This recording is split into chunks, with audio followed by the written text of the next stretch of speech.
চিত্ত মিডিয়ার জুয়েল রানা ভাইকে আমাদের মাননীয় প্রধানমন্ত্রী ওনার নিজের কার্যালয়ে ডেকে নিয়েছেন। ওনার সাথে অনেক আলাপ আলোচনা করেছেন, কুশল বিনিময় করেছেন এবং মাননীয় প্রধানমন্ত্রী ওনার একজন ভক্ত সেটা তিনি প্রকাশ করেছেন। উনি নিজে ওনার ভিডিওগুলো দেখেন, সেটাও জানিয়েছেন। এটা আসলে জুয়েল রানা ভাইয়ের জন্য অত্যন্ত গর্বের বিষয়। এর চেয়ে গর্বের বিষয় আর হতে পারে না।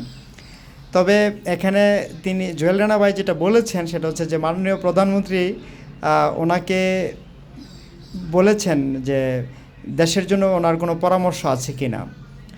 কিন্তু জুয়েল রানা ভাই একটা সংক্ষিপ্ত একটা কথা বলেছেন যে আমাদের মানুষের মন মানসিকতার পরিবর্তন করতে হবে। আমাদের দেশের মানুষের মন মানসিকতার যদি পরিবর্তন হয়ে যায় তাহলে সব কিছু অটোমেটিক পরিবর্তন হয়ে যাবে। যাই উনি বিচক্ষণ মানুষ, জ্ঞানী মানুষ, হয়তো অল্প কথার মধ্য দিয়ে উনি হয়তো সব কিছু বোঝানোর চেষ্টা করেছেন। কিন্তু ব্যাপার হচ্ছে আসলে ওইটা দেখার পরের থেকে আমার ব্যক্তিগতভাবে মানে একটা অনেক কৌতূহল জাগে, অনেক একটা স্বপ্ন জাগে, আশা জাগে যে কোনো দিন যদি মাননীয় প্রধানমন্ত্রী আমাকে এরকম আহ্বান করতেন ওনার সাথে সৌজন্য সাক্ষাৎ করার জন্য, ওনার সাথে কথা বলার জন্য, অথবা আমার কথাগুলো ওনার ভালো লাগে, উনি আমার ভিডিও শোনেন, আমার ভিডিও দেখেন,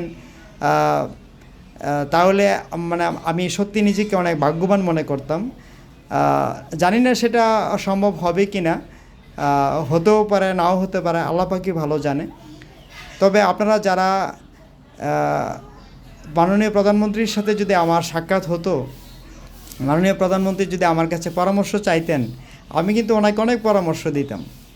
কারণটা হচ্ছে কি, আমি তো অশিক্ষিত মানুষ, মূর্খ মানুষ। কারণ অশিক্ষিত মানুষ, মূর্খ মানুষরা কিন্তু মানুষকে পরামর্শ বেশি দেয়। তো আমি কিন্তু ওনাকে অনেক বিষয়ে পরামর্শ দিতাম আর কি। যাই হোক, আরেকটা বিষয় হচ্ছে উনি জুয়েল রানা ভাইয়ের কাছে প্রস্তাব দিয়েছিলেন যে ওনার কিছু চাওয়ার আছে কি না। জুয়েল রানা ভাই বলছেন না, ওনার চাওয়ার কিছু নাই। কিন্তু প্রধানমন্ত্রী যদি আমাকে বলতেন যে আপনার কিছু চাওয়ার আছে কি না, তোমার কিছু চাওয়ার আছে কি না, তাহলে আমি হয়তো ওনার কাছে অনেক কিছু চাইতাম। যেহেতু আমার অনেক সমস্যা রয়েছে, অনেক কষ্টের ভিতর দিয়ে আমার দিন অতিবাহিত হচ্ছে। তো জানি না মাননীয় প্রধানমন্ত্রীর কাছে আমার এই ভিডিও যাবে কি না।